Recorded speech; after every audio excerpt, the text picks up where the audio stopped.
Now I'm going to deal with the topic misrepresentation under the Indian Contract Act.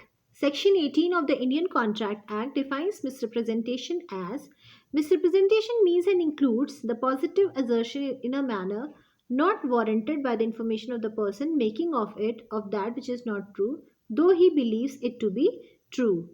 तो misrepresentation का मतलब क्या होता है? द पॉजिटिव एजर्शन, कोई भी पॉजिटिव एजर्शन, एजर्टिव होके वो पर्सन बोल रहा है इन अ मैनर, इस तरीके से not warranted by the information of the person making it of that which is not true.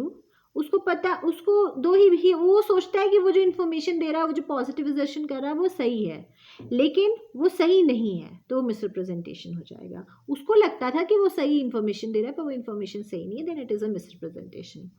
Then second, any breach of duty which without an intent to deceive gains an advantage to the person committing it or anyone claiming under him by misleading another to his prejudice or to the prejudice of anyone claiming under him.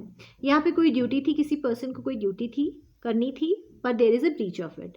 यहाँ पे intention to deceive नहीं है. अगर intention to deceive हो जाएगा तो वो fraud में कन्वर्ट हो जाएगा. यहाँ इंटेंशन नहीं है डिसीव करने की. तो जिसने भी ब्रीच ऑफ ड्यूटी की है उसको एडवांटेज गेन हुआ है.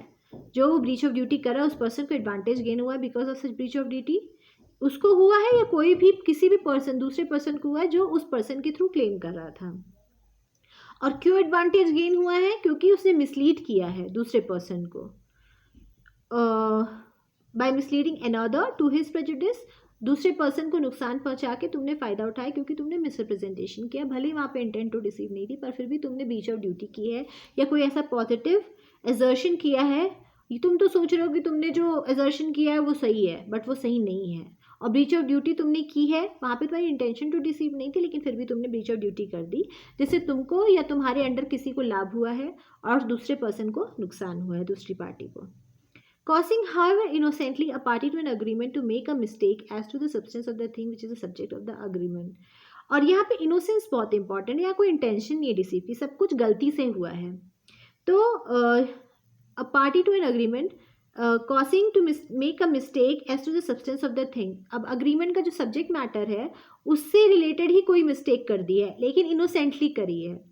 तो इन cases में गलती से चूंकि सारी चीज़ें हुई हैं तो इसलिए misrepresentation है. It is not a fraud, it is a misrepresentation. A misrepresentation means misstatement of a fact which is material to a contract.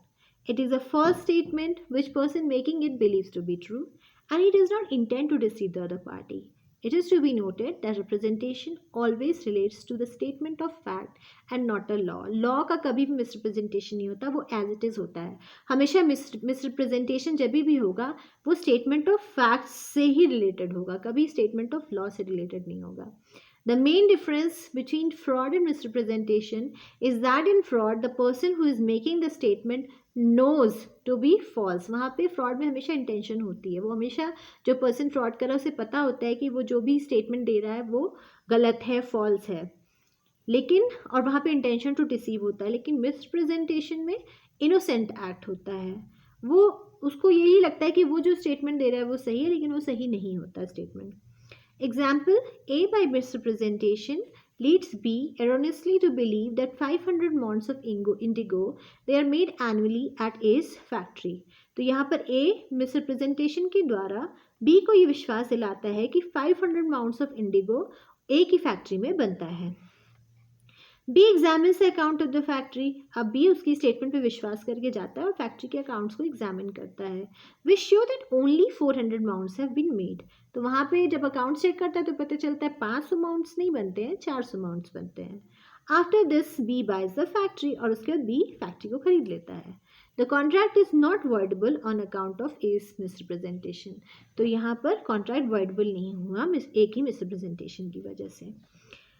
Essential elements of misrepresentation. अब यहाँ पे बोल रहे हैं कि मिसरिप्रेजेंटेशन के एसेंशियल एलिमेंट्स कौन कौन से हैं.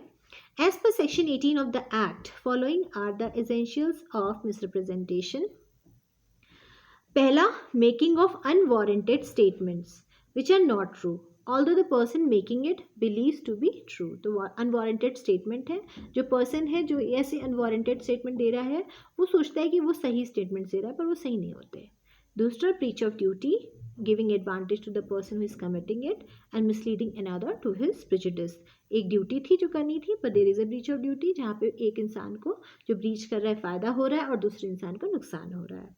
And third, causing a party to an agreement to make a mistake as to the substance of the thing which is a subject matter of the agreement.